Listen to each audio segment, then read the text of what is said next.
नासाच्या अंतराळवीर Sunita Williams आणि Butch Wilmore पृथ्वीवर कधी परततील असा ज्वलंत प्रश्न सध्या अनेकांना पडलाय। 5 जूनला बोईंगच्या स्टारलायनर यानाने हे दोन्ही अंतराळवीर आंतरराष्ट्रीय अवकाश तळावर पोहोचले। अमेरिकन अवकाश संशोधन संस्था नासाचं हे मिशन 10 दिवसांचं होतं, म्हणजे सुनीता विल्यम्स आणि बुच विल्मोर हे 15 जून पर्यंत पृथ्वीवर परतले पाहिजे होते। यात आणखी थोडा उशीर झाल्यास जास्तीत जास्त 25 जून पर्यंत त्यांचं पृथ्वीवर परतणं अपेक्षित होतं। पण हे दोन्ही अंतराळवीर अजूनही पृथ्वीवर परतले नाहीत, ते तिथेच अडकून पडलेत। याचं कारण आहे बोईंगच्या स्टारलायनर यानामध्ये झालेला बिघाड। 58 वर्षीय सुनीता विल्यम्स या स्टारलायनरच्या पायलट आहेत, तर बुच विल्मोर या मिशनचे कमांडर। अवकाशात अपेक्षित काळापेक्षा जास्त वेळ अडकल्यास शरीरावर काय परिणाम आणि किती भयानक परिणाम होऊ शकतो ते आपण या व्हिडिओतून जाणून घेऊया।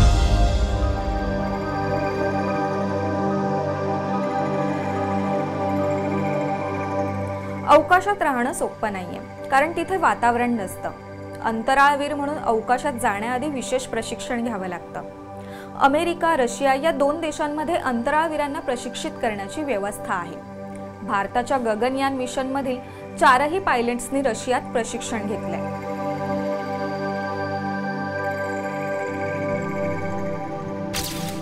पृथ्वीवरील वातावरणाला अनुकूल अशी मानवी शरीराची रचना आहे।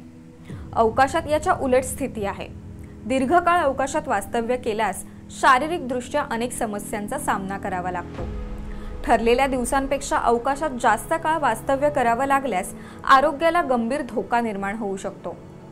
अवकाशयानातील बिघाडामुळे सुनीता विल्यम्स आणि बुच विल्मोर यांचा आंतरराष्ट्रीय अवकाश तळावरील मुक्काम आता वाढला आहे। याचं कुठलंही नियोजन केलेलं नव्हतं, आता त्याचे शरीरावर सुद्धा दुष्परिणाम दिसू लागलेत। अवकाशात अत्यंत सूक्ष्म गुरुत्वाकर्षण असतं। मानवी शरीराची रचना ही अशा वातावरणासाठी तयार झालेली नाही। गुरुत्वाकर्षण नसल्यामुळे शरीरातील द्रव पदार्थांचं संतुलन बिघडतं। त्यामुळे डिहायड्रेशन म्हणजे शरीरातील पाणी कमी होणं किंवा द्रव पदार्थांचा ओव्हरलोड म्हणजे जास्त जमा होणं अशा समस्या निर्माण होतात।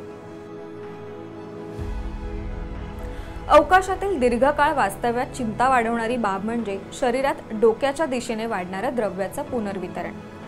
शरीरात एका बाजूला दबाव वाढल्यामुळे दृष्टी कमी होते, डोकेदुखी वाढते आणि स्मरणशक्तीचीही समस्या निर्माण होते। अवकाशात हृदयाच्या रक्तवाहिन्यांवर सुद्धा परिणाम होऊ शकतो। अवकाशात अंतराळवीरांनी दुसरा गंभीर धोका किरणोत्सर्गांपासून आहे। कॉस्मिक रे आणि अन्य रेडिएशन्स थेट अवकाशयानाला भेदून आतमध्ये शिरतात। हा किरणोत्सर्ग पृथ्वीवरच्या वातावरणापेक्षा जास्त असतो। तो थेट शरीराला भिडत असल्यामुळे कॅन्सरचा धोका वाढतो। अवकाशात रोगप्रतिकारक शक्ती सुद्धा ढासळू शकते। अंतराळवीरांना इन्फेक्शन म्हणजे संसर्गाची लागण होण्याचा धोका वाढतो। गुरुत्वाकर्षणाच्या अभावामुळे शरीरातील मायक्रोबायोटावर परिणाम होतो। मायक्रोबायोटा म्हणजेच सूक्ष्मजीवांचा समुदाय। माणसाच्या आरोग्यात या मायक्रोबायोटाची भूमिका खूप महत्त्वाची असते। मायक्रोबायोटामधील बदलामुळे पचनशक्ती, रोगप्रतिकारक शक्ती आणि मानसिक आरोग्यावरही परिणाम होऊ शकतो। बोईंगच्या स्टारलायनरची ही पहिलीच मानवयुक्त मोहीम होती। Boeing defence, space and security या कंपनीने अंतराळवीरांना अंतराळ स्थानकात नेण्यासाठी स्टारलायनर यानाची निर्मिती केली आहे। नासाच्या या व्यावसायिक क्रू कार्यक्रमाअंतर्गत बोईंग यान तयार करण्यात आलं होतं। यासाठी कोट्यवधी रुपयांचा खर्च केला गेला।